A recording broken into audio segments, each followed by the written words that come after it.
¿Qué tal? ¿Cómo están, amigos de nuestro podcast? Como siempre un gusto, como siempre un placer que nos acompañen en este espacio. Déjenme hacer un poquito más para atrás para que no me corte la cabeza. Ahí estamos. Bueno, vamos con el comentario de esta noche. A simple vista, el proceso judicial contra la primera exfuncionaria de alto nivel del gobierno de Peña Nieto por este caso de la estafa maestra, pues parece una buena noticia para el accidentado combate a la corrupción del país. Cuando le preguntaron sobre el tema al presidente Andrés Manuel López Obrador, él respondió que estábamos viviendo un auténtico Estado de Derecho y que ya no habría impunidad. Sin embargo, vamos a ser muy honestos, basta una revisión rápida del caso presentado contra Robles y la forma en que se ha hecho justicia en México en los últimos años para advertir que estamos lejos de verdad de echar campanas al vuelo. Y ojo, no creemos para nada que Rosario Robles sea inocente o que Rosario Robles sea una blanca paloma. En México cometemos el grave error, y lo cometemos con mucha frecuencia, de pensar o considerar que el encarcelar a una persona, incluso de manera preventiva, como es el caso de Rosario Robles, es sinónimo de hacer justicia. En 2017, el reportaje La Estafa Maestra reveló, a partir de distintos informes del 2013 y el 2014 de la Auditoría Superior de la Federación, que en México funcionaba un sistema de corrupción que había conseguido desviar más de 170 millones de dólares del erario. 170 millones de dólares. Se trata de un sistema, de algo perfectamente armado. Obviamente no fue un caso aislado. El esquema se replicó incluso, y lo estoy leyendo, en 11 secretarías distintas, 2 de las cuales estuvieron a cargo de Rosario Robles, pero no fueron las únicas. Ese es mi punto, no fueron las únicas. El fiscal general de la Nación, Alejandro Gertz Manero, dijo que el caso era un crimen de Estado, un fraude de gran escala que podría derivar en acusaciones por delincuencia organizada. Sin embargo, lo que vemos hoy en tribunales es una acusación relacionada con este esquema, pero centrada solamente en una persona, solamente en Rosario Robles, y los fiscales no la señalaron de haber sido participante activa del sistema fraudulento, sino de haber hecho caso omiso, de no haber hecho nada para detenerlo, es decir, el ejercicio indebido del servicio público en la modalidad de omisión.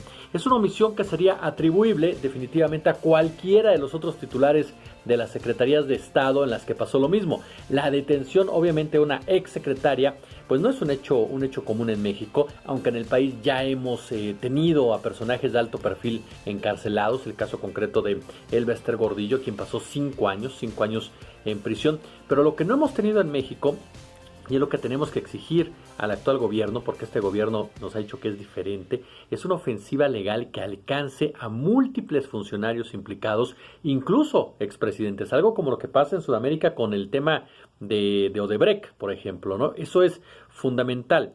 El caso que los fiscales enviaron a tribunales puede contribuir a una equivocación. ¿Por qué? Porque parece como si la estafa maestra solo hubiera ocurrido en las dependencias encabezadas por Rosario Robles, y sería un error atribuirle el caso de Robles, judicialmente minúsculo y tan lejano, a erradicar la corrupción sistémica y sistemática que existe en nuestro país. El peso simbólico de la lucha anticorrupción en el gobierno de Andrés Manuel López Obrador tiene que ir directamente por castigarlos a todos, absolutamente a todos. El caso en contra de Robles no tiene que ser visto todavía como el gran trofeo anticorrupción del gobierno de López Obrador. Debe ser solo el primer paso para realmente poner fin a la impunidad. La investigación periodística de la estafa maestra, las pesquisas de la Auditoría Superior de la Federación ya pusieron, ahí están ya sobre la mesa los nombres de las dependencias, de las empresas, de las universidades, de las personas involucradas. Hace falta solamente ir sobre ellos para castigarlos, para sancionarlos. Pero también, ojo, se tiene que saber a dónde fue a parar ese dinero. Y ahorita le damos. Para que esto suceda, la Fiscalía tiene que reunir pruebas sólidas y no se desmonte por fallas de procedimiento como ya ha sucedido antes en nuestro país.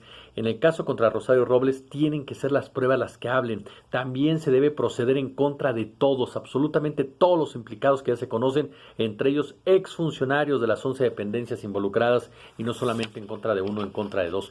E insisto, también es fundamental que la Fiscalía siga la ruta del dinero desviado. Necesitamos saber, nos urge saber qué pasó con todo ese dineral, no solo en el fraude de las dependencias, insisto, que encabezó Robles. La autoridad tiene todas, absolutamente todas las herramientas para hacerlo y sobre todo se debe diseñar un ajuste legal para cerrar esta válvula a este mecanismo y otros que tienen en común el uso de empresas fantasma precisamente para desviar recursos. Y por ahí me parece que el tema precisamente de las facturas falsas es excelente. Esta ley tan cuestionada por algunos sin duda alguna ayudará a cerrar la puerta a estas prácticas.